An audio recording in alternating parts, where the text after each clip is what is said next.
तो hello guys, welcome to my Shivayu ten blog में आप सभी का स्वागत करते हैं। आशा करते हैं कि आप लोग भी एकदम स्वस्थ और मस्त होंगे। तो अभी हम लोग इस टाइम पे हैं मुंबई के बांद्रा वेस्ट इलाके में। तो आज हम लोग आपको घर दिखाने वाले हैं शोरों के धनी महमूद रफ़ीक जी का घर। तो उनका ये घर कहाँ है, कितना प्राइस का है, एंड उनका बायोग्राफी एंड उनका घर मुंबई में कहाँ है। बट अभी वो हमारे बीच तो नहीं रहे, बट उनके घर पर अब कौन कौन रहता है हम सब कुछ कवर करके आपको इस ब्लॉग में दिखाने वाले हैं। तो आप लोग लास्ट तक बनी रहिएगा। एंड मेरे चैनल में आप लोग नए आए हो तो प्लीज़ चैनल को भी जरूर सब्सक्राइब कर लीजिएगा। तो चलिए आगे का व्यू दिखाते हैं आपको।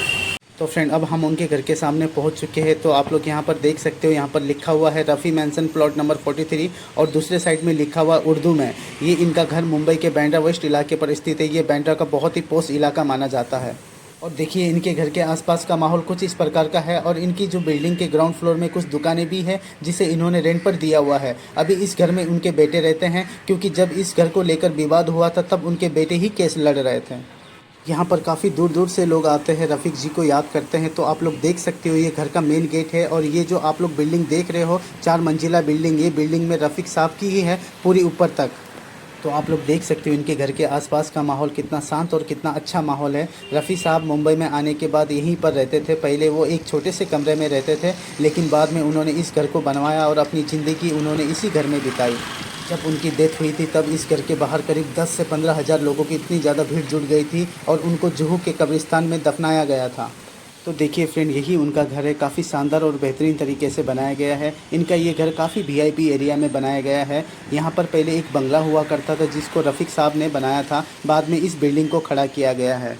लेकिन नीचे का जो हिस्सा है ना, ये गेट के सामने का हिस्सा, वो रफ़ीक साहब ने ही बनवाया था। बाद में इस बिल्डिंग को खड़ा किया गया है। तो चलिए फ्रेंड, आपको बताते हैं कि महमूद रफ़ीक साहब के इतने बड़े गायकार कैसे बने और उनका इतिहास क्या है। आपको बता दें, मोहम्मद रफ़ीक साहब का जन्म 24 दिसंबर 1924 को अमृतसर के पास कोटला सुल्तान सिंह में हुआ था, जो इस समय पाकिस्तान में है। और उनकी स्कूल की पढ़ाई भी कोटला सुल्तान सिंह में ही हुई थी। जब मोहम्मद रफ़ीक जी करीब 7 साल के थे तब उनका परिवार रोज़गार के सिलसिला में लाहौर आ गया था। उनके परिवार में संगीत से कोई खास सरोकार नहीं था। जब रफ़ीक साहब छोटे थे, उनके जो बड़े भाई थे उनकी एक नाई की दुकान थी। रफ़ीक जी काफ़ी वक्त वहीं पर गुजारते थे। कहा जाता है कि रफ़ीक जी जब 7 साल के थे, वो अपने बड़े भाई की दुकान से ही होकर गुजरने वाले एक फ़कीर का पीछा किया करते थे। और वो फ़कीर इनकी दुकान पर आकर बैठा भी करता था और गाने भी गाया करता था, जिसको रफ़ीक साहब बहुत ही ज़्यादा सुनते थे और उनकी आवाज़ को भी पसंद करते थे। रफ़ी जी उसके नकल भी किया करते थे। उनकी नकल में इतना ज़्यादा वो विलीन हो गए थे, जब वो दुकान छोड़कर जाता था तब रफ़ीक साहब उसके पीछे पीछे काफ़ी दूर तक चले जाते थे। धीरे धीरे रफ़ी जी अपने आप ही गुनगुनाते गुनगुनाते इतना ज़्यादा अच्छा गाने लगे कि उनकी उस अवस्था को देखकर लोगों को उनकी आवाज़ भी पसंद आने लगी। लोग नाई की दुकान में उनके गाना की प्रशंसा करने लगे और जो भी लोग नाई की दुकान में आते थे वो उनको ज़रूर रिक्वेस्ट करते थे कि गाना सुनाओ आप। उनके बड़े भाई मोहम्मद हमीद ने उनकी संगीत के प्रति उनकी रुचि को देखा और उन्हें उस्ताद अब्दुल वाहिद खान के पास संगीत शिक्षा लेने को कहा। एक बार की बात है, आकाशवाणी जो उस समय ऑल इंडिया रेडियो था लाहौर में, उस समय में प्रख्यात गायक अभिनेता ए.आर. सहगल यानी कि कुंदन लाल सहगल अपना प्रदर्शन के लिए आए थे। उसको सुनने के लिए मोहम्मद रफ़ीक जी और उनके बड़े भाई भी गए थे। अचानक बिजली चली गई और उसके बाद सहगल जी ने गाने से मना कर दिया। रफ़ी जी के बड़े भाई आयोजकों से निवेदन किया कि भीड़ की विग्रता को शांत करने के लिए मोहम्मद रफ़ीक जी को गाने का मौका दिया जाए। उनकी अनुमति मिली और 13 वर्षीय आयु में ही मोहम्मद रफ़ीक का ये पहला गाना सार्वजनिक प्रदर्शन था। और आपको बता दें, श्याम कुंदन जो उस समय के प्रसिद्ध संगीतकार थे, उन्होंने उनको सुना और काफ़ी उनसे प्रभावित हुए। उन्होंने मोहम्मद रफ़ीक को अपने लिए गाने का न्योता दिया। मोहम्मद रफ़ीक का प्रथम गीत एक पंजाबी फिल्म गुलबलोच के लिए था, जिसे उन्होंने श्याम सुंदर के निर्देशक में 1944 में गाया। सन 1946 में मोहम्मद रफ़ी ने मुंबई आने का फैसला किया। उन्हें संगीतकार नौसद ने पहले आप नाम की फ़िल्म में गाने का मौका दिया। उसके बाद धीरे धीरे 1945 में फ़िल्म गाँव की गोरी से बॉलीवुड में पदार्पण किया।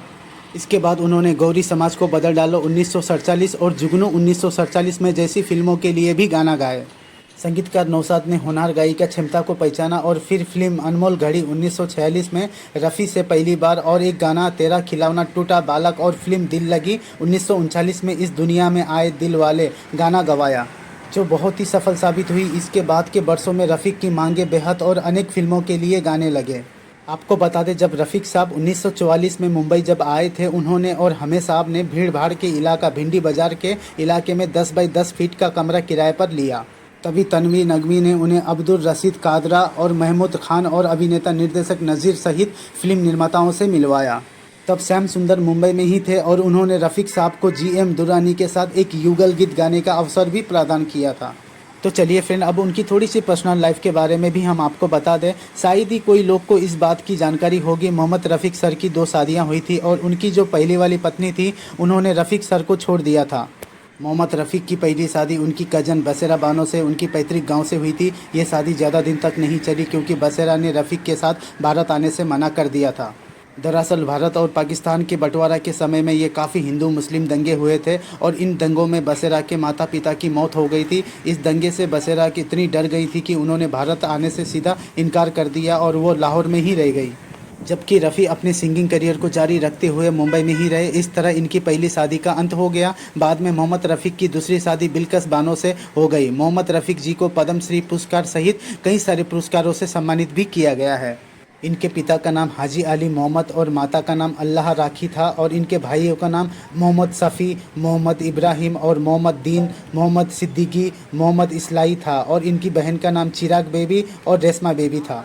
आपको बता दें, मोहम्मद रफ़ीक जी की पहली पत्नी से उनके एक बेटे हैं जिनका नाम है शहीद और दूसरी पत्नी से उनके बेटे का नाम है खालिद धामिद शहीद और बेटियां परवीन, अश्विन और नस्विन है। आपको बता दें, रफ़ीक साहब की मृत्यु 31 जुलाई 1980 को मुंबई में हुआ था और इनको अचानक 31 जुलाई को लगातार 3 बार हार्ट अटैक आया था और पहले हार्ट अटैक में इन लोगों ने इनको हॉस्पिटल में लेके गए। फिर दूसरा हार्ट अटैक जब हॉस्पिटल में एडमिट हो चुके थे तब आया, लेकिन फिर तीसरी बार जब हार्ट अटैक आया तो डायरेक्ट इनकी मौत हो गई। तो फ्रेंड, यही है मोहम्मद रफ़ी जी का घर। इस घर में अब उनके बेटे और बाकी का परिवार रहता है। आशा करते हैं कि आपको ये वीडियो पसंद आया होगा। अगर वीडियो पसंद आया हो तो प्लीज़ चैनल को जरूर सब्सक्राइब कर लीजिएगा। इसी तरीके के वीडियो देखने के लिए हमारे सिवा U13 ब्लॉग चैनल के साथ जुड़े रहने के लिए हमारे चैनल को जरूर सब्सक्राइब कर लीजिएगा। फिर मिलते हैं और एक नई वीडियो के साथ, तब तक के लिए धन्यवाद। अगर आप लोग को हमारा ये वीडियो थोड़ा भी पसंद आया हो तो प्लीज़ चैनल को जरूर सब्सक्राइब कर लीजिएगा। फिर मिलते हैं और एक नई वीडियो के साथ, तब तक के लिए जय हिंद, जय महाराष्ट्र के, बाय बाय, टेक केयर।